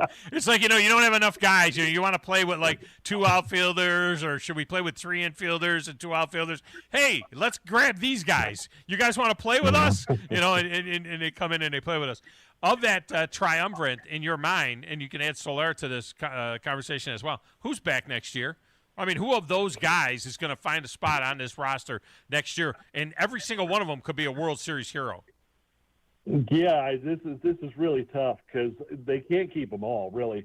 Part of this equation is the fact that Ronnie Acuna, even though he's been lurking about in the dugout and walking around on his repaired knee, I don't think he's going to be available before the summer starts, or at least at the end of spring at the most. So they're going to still have to have guys that fill up those holes coming into spring. So it may be that they keep most of them. I think Heredia is the one who's certainly opted out to begin with, and I don't think they can keep all 3 of the others. So it may come down to either finances or just Well, I mean, who do you take out? Rosario's been a hitting machine. Soler is a guy who's got the power. Duvall is the National League leader in RBIs. Well, I think that a big part of this question has to be, tell me for sure there's going to be a DH in the National League next year, and then what do you do about Marcell Ozuna? You got to figure out how to get out of that mess with Marcell Ozuna, because then all of a sudden you look at a Rosario or a Duvall, and these guys are excellent options in Soler as a regular option in the DH role. Yeah, I still don't think Ozuna will put on a Braves uniform again. The expectation right now is that he will be suspended by Major League Baseball probably for the entirety of 2022. If it goes beyond that, that's at the discretion of the commissioner. And while I think there's certainly a precedent where they could do that, suspend him longer, the Braves still got 3 years on the contract to deal with. So at some point, Liberty Media Corporate is going to have to make a decision whether to write a big check to make him go away effectively, and I think that's going to happen. But that does mean that they're going to have to replace him and that spot with the guys that we're talking about here, one, two, or three of them, whether it's that or more. I do expect that the Braves are going to go out and get a quote-unquote true center fielder, maybe Starling Marte, maybe try and pry Brian Reynolds from Pittsburgh or kid from Baltimore. But I don't know that Ozuna is in the equation at all. If they have to write that big check, it's going to be painful, and that's one thing that I would personally love to see put into the new collective bargaining agreement that they're going to work on this winter, is that whenever you've got bad actors who do bad things, don't punish the teams for those actions. Don't make them write the checks to make these players go away, and then effectively reward these players for their bad actions by getting them a payoff. Right. These contracts need to be canceled. Yeah. And the Players Association needs to get on board with that concept, and that's going to apply to Ozuna. It'll apply to Trevor Bauer. It'll apply to this guy from Pittsburgh who was involved in child pornography. All these kinds of things that give baseball a black eye. We don't need to be rewarding the perpetrators. We need to be taking care of the victims instead. So Max Fried goes tonight. Alan Carpenter with us here. Max Fried goes tonight, and the thought process, man, he hasn't been great, and he can be great, so it'd be fantastic to get a tremendous outing out of him. Now, looming is Ian Anderson, who got yanked out of the game 3 with a no-hitter going through 76 pitches. I was going nuts. I mean, I can't believe it. You're going to pull a guy out of a no-hitter in a World Series after 76 pitches. But if he is able to continue to pitch like that, I know he had walked some guys and done some stuff, but you know that he is looming. Do you shoot the wad tonight? I mean, if Fried is shaky through 3, does this become a bullpen deal? And then you're relying on Ian Anderson to give you not 76 pitches, but maybe 120 pitches if it takes that tomorrow? Or do you think you try and ride Fried and give him a chance to settle down and settle in? I would think 5 at least for Fried would be a big part of their shot to win this thing. Depends on how effective these guys are. This is the time of year where you're going to empty the tank. If you've got something good going, you go as long and ride this horse as long as you can, and as far as you can. If you have a lead, especially, that makes the decisions a lot easier. But at the same time, you've got to make sure that you don't let anything get out of hand if you're not up by several runs. So it's a balancing act. It's going to be dependent on how things are going in the game. But I do look for Fried to be better than he was in Game 2. He was a bit amped up when he started first couple innings, and that showed. Once he settled down, he shut down the Astros, and I'm hoping that he can reclaim that kind of a spirit and that kind of performance tonight. All right, tell me how it's. Can you imagine a scenario when they get to the 7th or 8th inning and they're in a position to close out and it's a 2-run game or something like that? You throw Ian Anderson out there for an inning. It's just okay. We're going all in right now. All hands on deck. I don't know that you could do that, even though he's up for tomorrow. But tell me how you think it's going to end. Well, I've been on record all along saying that I thought this was a 5 or 6 game series in favor of the Braves in any case. If we hadn't had that freak injury for Charlie Moulton, I think this would already be over because he would have closed it out in Atlanta on Sunday. But I'm sticking with it. I think the Braves can do it. I think the Braves have the will to do it. They understand these things about losing 3-1 game leads. They did that last year. They didn't lose that 3-1 game lead against the Dodgers in the series that decided the National League pennant. So I'm believing that they're going to come out firing today, and they're going to get a lead early and hopefully maintain it and keep these Astros hitters down and take the World Series tonight. Will you be wearing pearls when you watch the game tonight? I've got my iron-on patches coming for the World Series, but I haven't got the pearls No yet. Pearls? Okay. All right. Make sure you don't wear any pearls. I don't even want to think about it. The image of you in pearls is just burned in my mind now, and I gotta gouge my eyes out with a pencil or something. I don't know. I don't want to think about my wife said no. No on the pearls. That's all there was to it. There you go. All right. Alan Carpenter has been our guest. All right, Carp, I appreciate you so much, and go Braves. Thanks for the time, Tom. All right. Thank you. Alan Carpenter, great job there. All right, we'll get a break in here. We are open lines the rest of the way, so if you want to jump in, this is a good time to jump in. It's the Thom Abraham Show. It's the Top 10 Tuesday in the Doghouse as well, right here on 97.7 ESPN, The Zone. You're listening to the Thom Abraham Show on 97.7 ESPN, The Zone. Chapman Commercial Realty, your source for Alabama commercial real estate. Chapman Commercial Realty has the experience and expertise you're looking for when making commercial real estate decisions. If it's office space, retail space, investment property, or project development, Chapman Commercial Realty is your answer. Call Bill Chapman today at 256-656-8413. That's 256-656-8413. Or find them online at chapmancommercialrealty.com. Valley Equipment Rental. Pretty self-explanatory name, no? Thom Abraham here. And look, Valley Equipment Rental is all over the Tennessee Valley. And they rent equipment. All kinds of equipment. And not just to the contractors out there, but to you, the general public as well. Need a skid steer or an excavator? Well, they've got over 40 units to make sure they've got one for you. From huge boom lifts to miscellaneous hand tools, it's at Valley Equipment Rental on the South Parkway. And soon, they'll have a second location to handle even more equipment. More on that to come. AVIQ. Who is AVIQ? AVIQ is audiovisual the intelligent way, where we put our IQ to work for your AV needs. With more than 100 years combined experience in audio, video, and automation, our team of experts is dedicated to one thing, helping you discover technological solutions that make your home special. Once you experience a game or a movie on one of our state-of-the-art home theater systems, you may never leave the house again. AVIQ can build the entire system for you or provide the quality components if you're a do-it-yourselfer.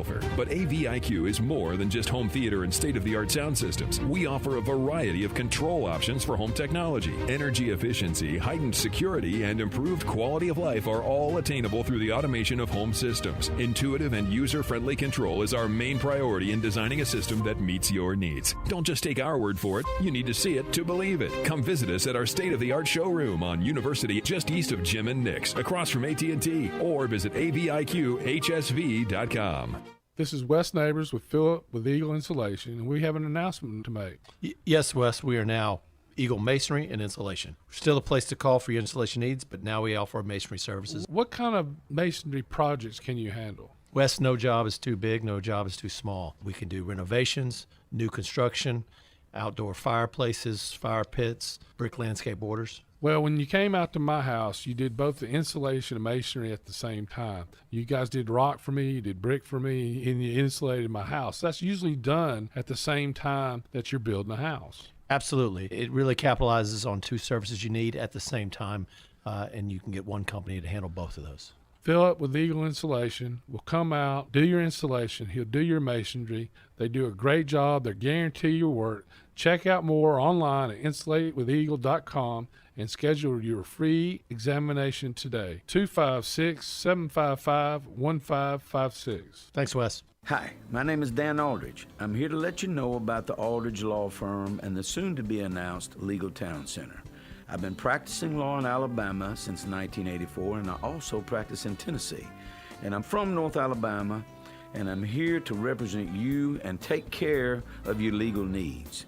For many of us, hiring an attorney is not high on the priority list, and maybe a little scary. But it's something that we all need at some point. So by all means, do your homework. And if you need representation for car accident, wrongful death, medical malpractice, nursing home abuse, or estate planning, or any other matter, just give us a call at 256-534-3188. And you can email me at Dan, that is Dan at danaldridgelaw.com.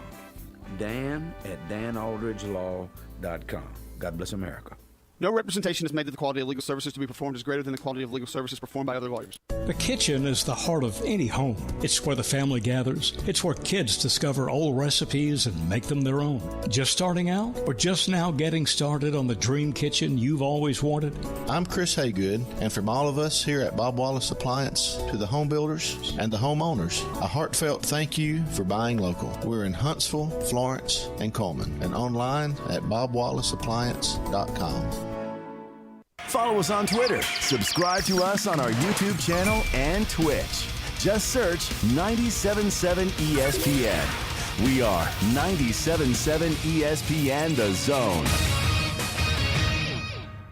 This is Chuck Oliver. Listen to me coming up today at noon. Now back to the Thom Abraham Show on 97.7 ESPN The Zone.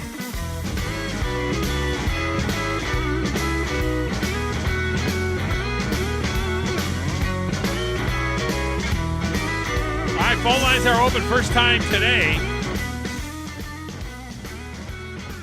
Segment brought to you by Valley Equipment Rental. For all your rental needs, it's Valley Equipment Rental. Doesn't matter how big or small the job is. Look, we want you to deal with people that are local folks. You know what I mean? That's why we talk about people like Woody Anderson Ford and Brian Hammaker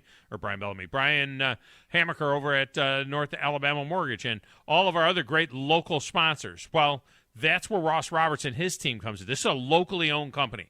This is not some big national conglomerate that just dropped a rental shop in the Valley. Valley Equipment Rental means Valley Equipment Rental as in the Tennessee Valley.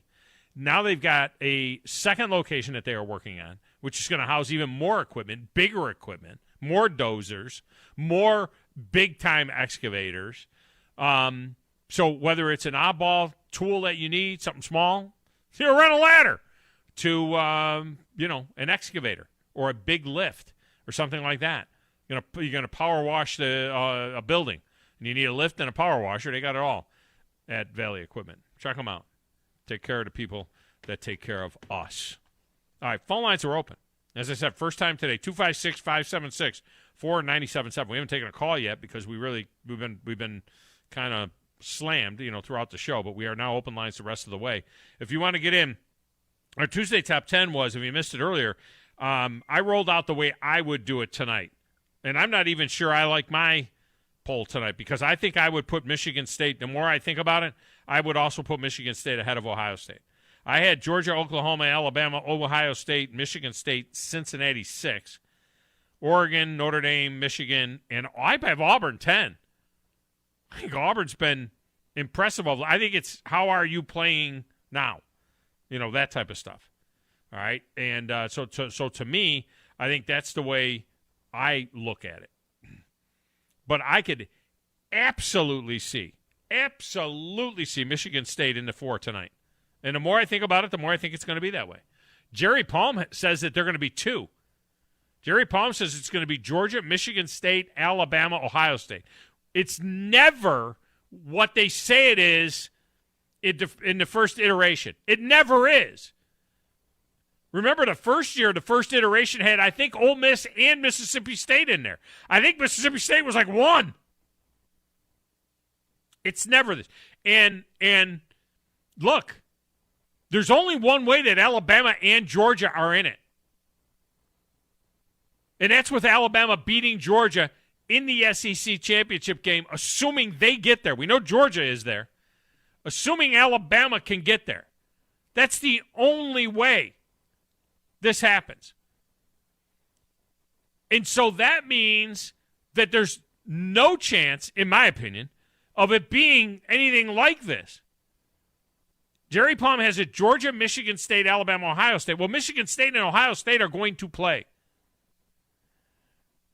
And if Ohio State beats Michigan State can't go to the Big Ten championship game at that point unless Michigan beats Ohio State. But if Ohio State beats Michigan State's an 11-1 team that's sitting on the outside looking to maybe get in if they played Ohio State really tough. And if Ohio State wins it all in the Big Ten, they're in. So the question is, if they beat Michigan State 27-24, is 11-1 Michigan State in? And it's the same scenario in the SEC championship game if it's Alabama and Georgia. And if Alabama beats Georgia and they both are 12-1, I got news for you. Alabama's now the one. Right? Am I lying, Grizz?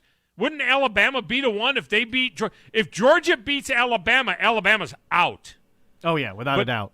But if Alabama beats Georgia and Georgia finishes 12-1, Georgia still goes. They might be the 3 or the 4. Yeah. But wouldn't Alabama become the one having just beaten Georgia in the SEC championship game? Unless Michigan State somehow wins the Big Ten title, stays unbeaten, and then all of a sudden they're like, you know what, let's put Michigan State at number 1. No, right. No, if Michigan State runs the table, you are absolutely right. Yeah. If Michigan State runs the table and is 13-0, they're number 1. They're the 1 seed. What's delicious about this setup right now, if it ends up being Georgia, Michigan State, Alabama, Ohio State, that sets up Alabama playing Michigan State again in the playoff, in the semifinal. I remember what happened last time. What was that, 38-0 or something like that? Yeah. No Derrick Henry, though. No. And then Georgia would be playing Ohio State. But it can't be that way. It can't be this way. Because Georgia can't be the 1 and Alabama the 3. It can't be that way. Look, Georgia's going to be the 1 tonight, and Alabama is going to be in the 4, but it can't be that way. That's the funny thing. They're just saying the way it is now. Yeah. They're not predicting the way it would be. And the thing about Jerry Palm is he's predicting the way it will be tonight, not the way it will be at the end. At the end, Alabama is either 1 or 2 in the scenario you laid out for Michigan State, or they're not in the thing. Yeah. And they're not going to put Alabama 2 and Georgia 3 and have Alabama and Georgia play back-to-back games, SEC championship, and then play in the semifinal. They're not going to do that. They'll have them playing different people. And then that brings up, what are we doing with Oklahoma? Yeah. I mean, Oklahoma looked great against Tech. If Oklahoma runs the table, they're in. Oklahoma jumps over Cincinnati. They got Cincinnati at 5, or he has Cincinnati at 5. I have Oklahoma in right now. I don't know how you would keep an undefeated Oklahoma out right now. Yeah. I wouldn't put both Michigan State and Ohio State in. I think one or the other. And I could easily be convinced to take Michigan State over Ohio State. But to me, Oklahoma's in tonight, right now. I think 8-0 Oklahoma should be in. I really do. Oh, but they didn't look great beating this team and that team and the other team. Well, get the hell out of here. They're undefeated.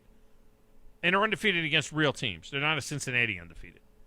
How can you put Cincinnati in there and say, well, you know, they're doing what a top 5 team should do to teams that are weak on their schedule? No, they're not. They beat Navy 27-20. They beat Tulane late, like 31-12, but they had to pull away to that. And the game was a game in the fourth quarter. No, they are not. So if you want to react to any of that, 256-5764-97.7. They have the second weakest strength of schedule of anybody in the top 25. Of anybody in the top 25. And we can't just say, oh, just because they're. Get out of here. They're playing Auburn's schedule. Forget about it. I don't know if they're 6-2 playing Auburn's schedule, which is what Auburn is right now.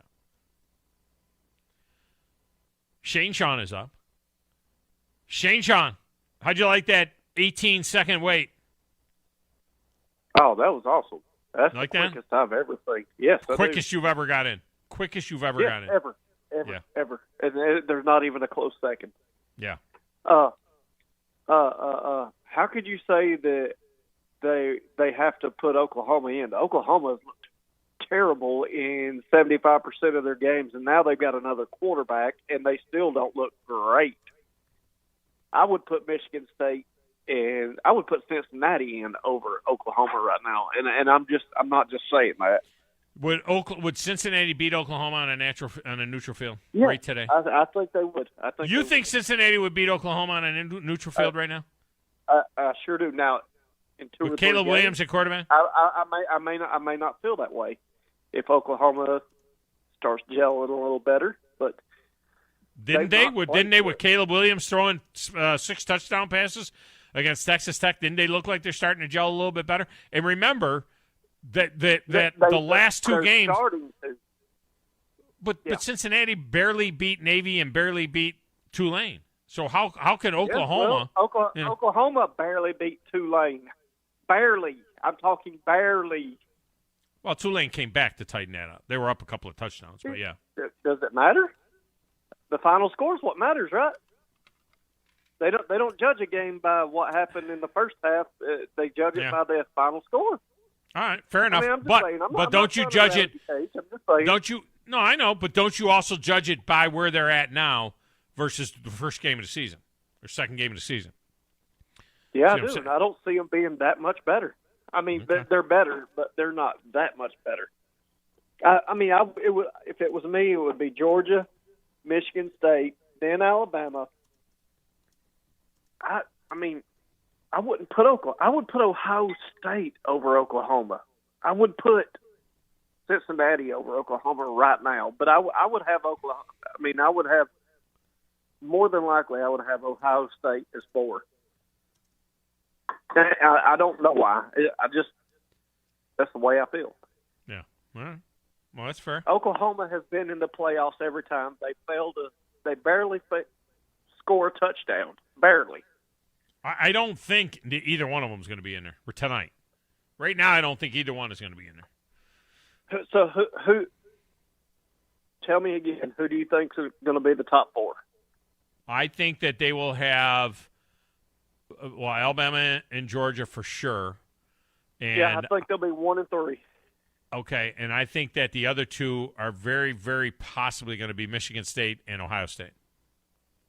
I want to say this too.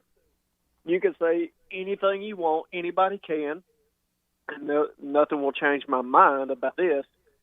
And I'm not saying this because I'm an Alabama fan, but the only team capable. Well, let me say this. There's 2 teams I think that are capable of beating Georgia, and that's Alabama and Ohio State. I would agree with that because of the offense that Ohio State had. Those are the top 2. Close in a regular game. Those are the top 2 offenses in the country. Ohio State and Alabama are number 1 and number 2 in the country in offense. And I think, and I am a guy that always leans to the defense, so I would still give Georgia a hell of a shot there. But I'll say this: there's no doubt about it. I don't think Georgia's going to lose this year. I really don't.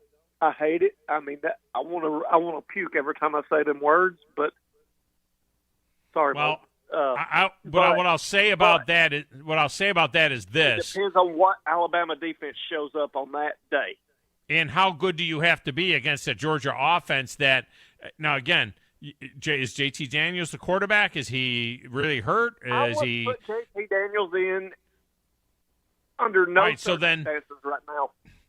So then keep in mind they've not been in a close battle. Why would you take a chance on ruining that? I don't care what they say. JT Daniels lost his starting job in California. He is not that good. He's played in maybe 7 games. Yeah. Well, then keep in mind that Georgia benefited 21 of their 34 points in that game came off of those turnovers right at the end of the first half that completely changed everything. So I guess what I'm saying what would is the final score been if you take them 2 away? 3. I mean, 3 scores. I mean, at least 17 points. If I not, thought there was only 2 scores, 3 turnovers, but 2 scores.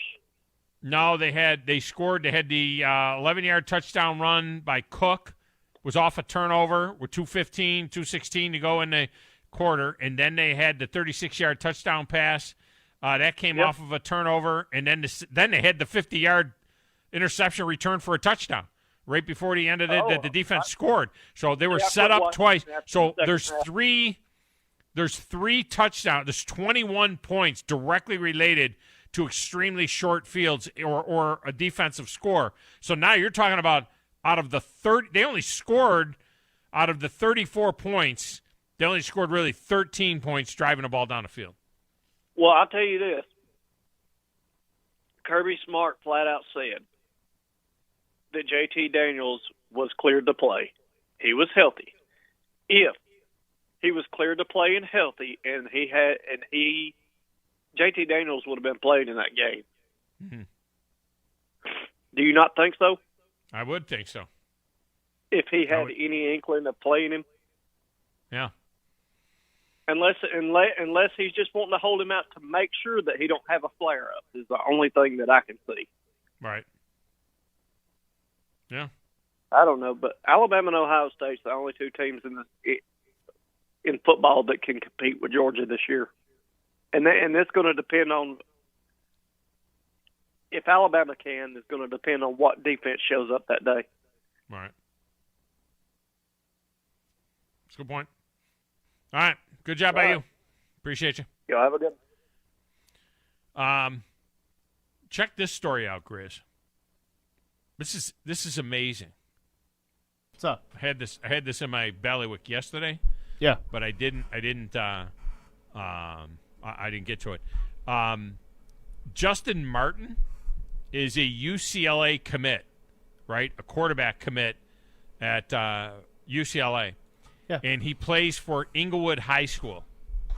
And they played in California. And they played Inglewood Morningside, all right, with this kid at quarterback.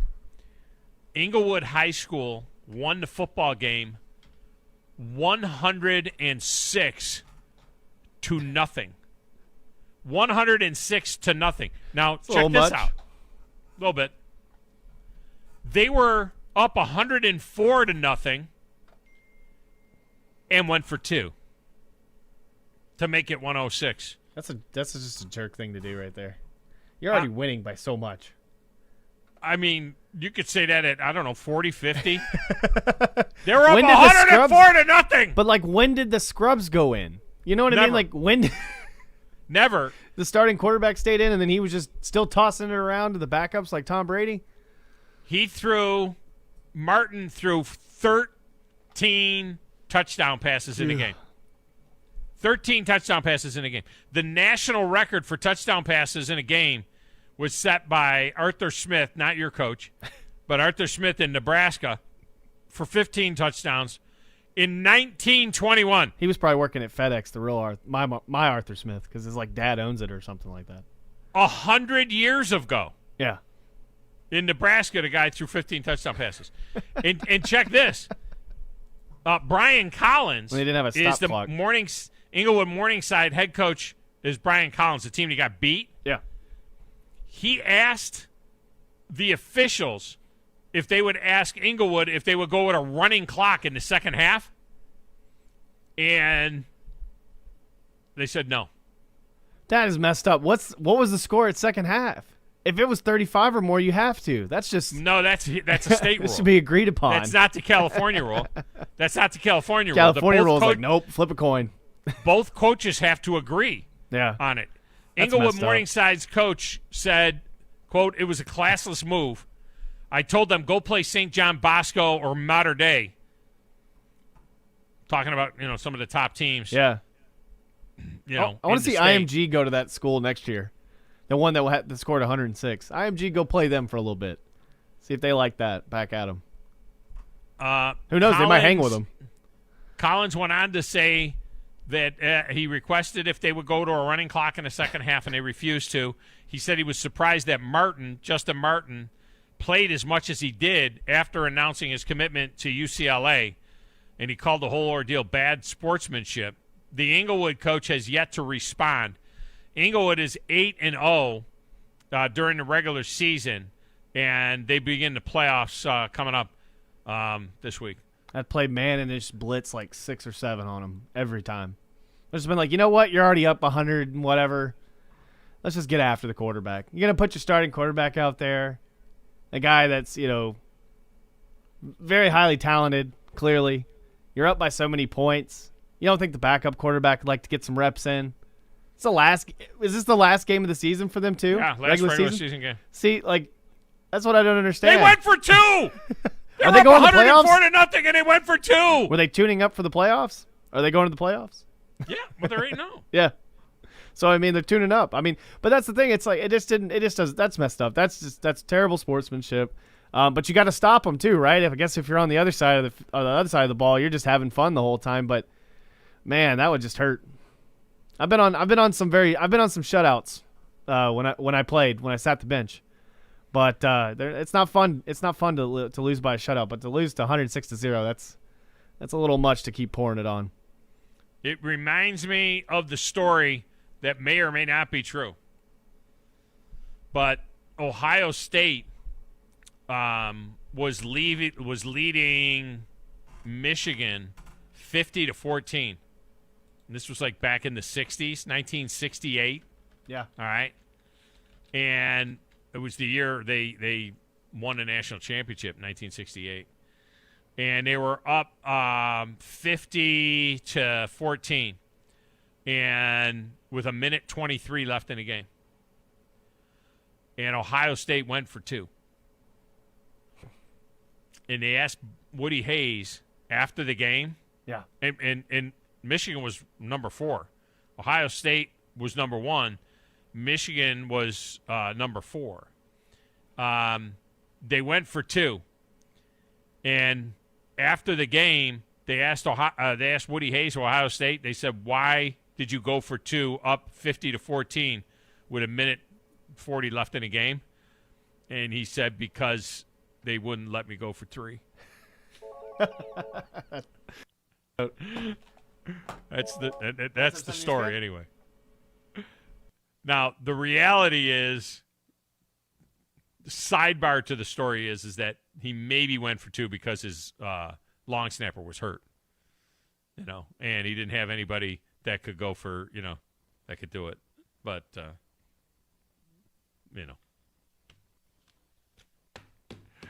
Keith, the Michigan fan.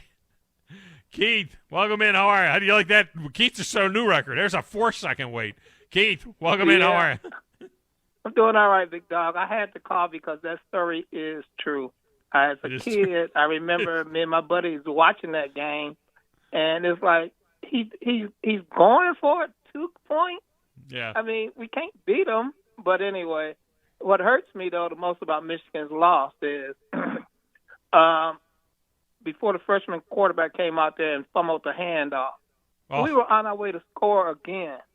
Yeah. And that just killed everything. Me and my buddies up in Detroit, we text out. Well, I'm down here and they up there, of course. And we text back and forth, and we just couldn't believe. But the ball is wet. I mean, they've been playing in rain and little light drizzle. And the starting quarterback threw for almost 400 yards. Yeah, he was playing great. Yeah, I thought he played great. Yeah. Yep. And but what hurts, like I said, is if Michigan wins that game, like they should have, by 20, then Michigan is in the top 4 tonight. No doubt. No doubt. Michigan and Ohio State, maybe. Yeah. Yeah. Yeah. No doubt. And they waiting on what they called the game of the century from years ago when Michigan and Ohio State played each other 33-35, something like that right there years ago. But anyway, let you go. All right, man. Appreciate you. It was a great game to watch, and it was 4 hours, just like the baseball, but I never noticed it because it was constant action. It was just constant action. All right, when we come back, one other just goofy story, just a nutty story making the rounds today. We'll hit you with that to wrap things up right here on 97.7 ESPN The Zone. Ann Adams with Berkshire Hathaway Rise Real Estate is the one name to know if you're buying or selling real estate. With years of local experience, Ann Adams offers buyers in-depth knowledge of the local housing market and will narrow available properties down to those you'll be interested in so you can save time when shopping for your new home. If you're ready to sell, Ann offers a seamless process using accurate pricing and expert negotiation skills to make sure you get a fair price for your home. Call Ann Adams today at 256-337-2625 or log on bhhsriserealestate.com. Brooks & Collier has always been about making the most of your outdoors. Our lush greenhouse and new furniture ideas will inspire you, but we're also about value. Our brands are so handsome, they'll make themselves comfortable inside or out, and so well made, they'll weather the weather for many years to come. Our staff can consult you on the right choices, and Lucy for sure can show us the sofa that's the most comfortable. Make the most of your outdoors. Meridian Street and at brooksandcollier.com. Thom Abraham here from my friend Brian Hamaker and his team at North Alabama Mortgage. Look, buying a home is the biggest purchase you will make in your life, and it can be a bit intimidating, so you want people that can help walk you through the mortgage process and get you the best deal possible. That's what North Alabama Mortgage does, and they do it in Alabama, Tennessee, and Florida, from first-time purchases to refis, conventional, VA, FHA, and USDA loans. They have the solution at North Alabama Mortgage. Visit NorthAlabamaMortgage.com to learn more. That's NorthAlabamaMortgage.com. This is Wes Neighbors talking to Chris Haygood of Bob Wallace Appliance. Chris, what sets you apart from other appliance dealerships? Wes, these appliances are going into the most used room in your house, your kitchen. The way we have these appliances displayed, it's easy for you to visualize how they'll look in your home. Wes, what sets us apart is the people. They're well trained. In fact, they live and breathe these appliances. And if you need service, you'll really appreciate our parts department. Contact Bob Wallace Appliance at 256-533-2121. Hi, everybody. Eli Gold here. Right now, indoor air quality occupies top-of-mind awareness for families and business owners. Rick Smith and the trusted professionals at Environmental Comfort Systems can take care of your indoor air quality concerns with their state-of-the-art indoor air quality solutions. Environmental Comfort's indoor air quality systems remove 99.9% of airborne contaminants so you and your family can breathe clean, fresh air. If anyone in your family suffers from allergies, or if you just want the security of knowing the air you breathe inside your home is free from viruses, bacteria, pet dander, dust, and odors, Environmental Comfort Systems are the professionals to call. Environmental Comfort also carries state-of-the-art, high-efficiency comfort systems that increase home comfort, keep humidity in check, and help you save money on your energy bills. Give my friend Rick a call or visit them online at envcomfort.com and breathe cleaner air today. Environmental Comfort Systems, Alabama license number 92314. Have you ever found exactly the right new car or truck with the exact features that you want and nothing else? Well, at Woody Anderson Ford, we can promise you just that. Hey, Bobby White back again, and you can now factory order your new Ford today, and you'll get your new car or truck exactly the way you want it. And there's no extra cost to custom order. Plus, you get $1,000 off MSRP on top of any additional factory rebates. This applies to 2021 F-150, Explorer, Ranger, and Expedition. It's a win-win with a custom order at Woody Anderson Ford. You get the colors, the features, and the options that fit your life. Plus, you get notified when it's built, shipped, and ready to deliver. Listen, buying a new car or truck is likely the second largest investment you'll ever make. So why settle? Get exactly what you want with a custom factory order today. And get $1,000 off MSRP. See how at WoodyAndersonFord.com or at the corner of Jordan Lane and Sparkman Drive. Hope to see you soon. Hey, this is Justin with the Furniture Factory Bar and Grill. We'd like to invite you to North Alabama's premier patio bar and grill, where at the factory, we have something going on each and every night. Monday night, steak night. Tuesday night, karaoke. Wednesday night, the Jeep community comes out for Jeep Jam. Thursday, it's bike night, the biggest in the valley. Friday and Saturday, live concerts on our 4,000 square foot patio, along with drink specials and a beautiful staff. What are you waiting on? We will see you at the Furniture Factory Bar and Grill. People stay just a little bit longer.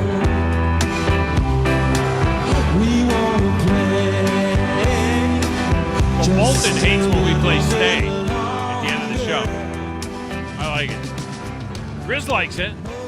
Grizz, you like it, don't you? A little Jackson Brown. Of course, this is a good song. You want to stay a little longer. We just want to stay a little longer. Moulton doesn't like it. Well, we're bringing back What to Watch on TV tonight next week, which is going to be really, really cool, and we have a special sponsor for it. We're going to tell you all about it when that happens. But, Grizz, this Jeff Banks story is absolutely bonkers. You remember Jeff Banks. He was with Alabama as an assistant coach, and he went with Sark to Texas. And the guy... the beginning of the story is he left his wife and his kids, his family. Yeah. He left his family to get with a pole dancer, stripper, by the name of Pole Assassin. Yeah. Who is neither attractive nor fit. Not for nothing. I'm saying she's a big girl. But somehow he fell in love with the Pole Assassin pole dancer. All right. Yeah. Teach his own. And she uses a monkey interact, or at least she used to use a monkey probably interact. Picks up the money. It probably throws it at her, you know. Yeah. Somehow there's a monkey involved. And she's been on the Jerry Springer show in the past. Oh, of course. Because, you know, of course she sounds has. like a circus act from the way you're describing it, but yeah. Now, he may have Nothing or may better not than have the married this Ninja. woman. What? Danielle is her name. He may or may not have married this woman. We don't know. Because you can go to every store you go to, she's either listed as a girlfriend or his wife. We don't know if he married her or not. But the pole assassin, yeah, she decided to have her monkey available to a haunted house maze at the house Sunday night on Halloween between 7 and 9:30. Adults are welcome to come there for the party from 7 to 11 p.m. Come swing by, said the pole assassin. All right. So the kids are in the neighborhood or trick-or-treating and going by there, and apparently the monkey was somehow involved in handing out the candy and things like that. And anyway, the monkey attacked a child. Which, I mean, not my it's kid. funny. Yeah, it's not funny for the kid. It's not my I kid. mean, it's not funny for the kid, but yeah. Yeah, the kid. I mean, the monkey's jaws had to be removed from the child. Traumatized from monkeys. Traumatized. Forever. I mean, just absolutely. It's like when you take a knife to try to get like a crocodile or something, like a snapping turtle off your face. Yeah, they had to do something to, to get it to get it. But the pole assassins. Now, there's other information that's out there that indicates that possibly the pole assassin's monkey was killed in the event somehow, some way, shape, or form. I know that like a lot of times I know that when I got attacked at 6 years old by a German Shepherd, they had to put it down. Yeah. And it had no, meanness to it. And they had to do it. Yeah. And I almost died. I almost died at 6 years old from that, so. Well, they Is that you or is that me? No, that was me. Okay. I'm looking at the video I thought somebody of was talking proof to me. that the monkey was actually the victim of all of this thing. That's messed up, but I still kind of find it hard. I mean, it's what part is messed up? The fact that that he left his family to get with a. I mean, Mike Price thinks this is messed up. There's a whole he left his bunch of family to stuff get with that's the messed pole up in this assassin. story. But I think it's just crazy that people are. I mean, like how like people like Tiger King and all that stuff. It's like people are allowed to have lions and stuff or tigers or whatever. But how are you able to keep a monkey? I don't understand that. It's not a dog. It's not a cat. It's not a fish. You know what I mean? It's not a lizard. It's just it's out there. Stop leaving your family for pole strippers. Stop having. I think it was the your monkey. Pet I don't think monkey. it was the stripper part. Stop having your pet monkey hand out candy. By the way, Baker Mayfield's dad posted, or check that, Odell Beckham Jr.'s dad just posted an 11-minute video of times where Baker Mayfield, he says, intentionally does not pass the ball to his son. Oh, God, there's trouble in River City. He says he intentionally does not want to get the ball to Odell. There we go. All right, that's going to do it. Chuck Oliver is up next. 97.7 ESPN The Zone. In today's real estate market, you need the right professionals to help make sure your home purchase is smooth and hassle-free. That's where Jacob Title comes in. Stan McDonald and the staff at Jacob Title cater to the realtor and clients who are looking for a top-flight closing experience. Jacob Title uses the latest and best technologies to ensure a safe and secure exchange of funds.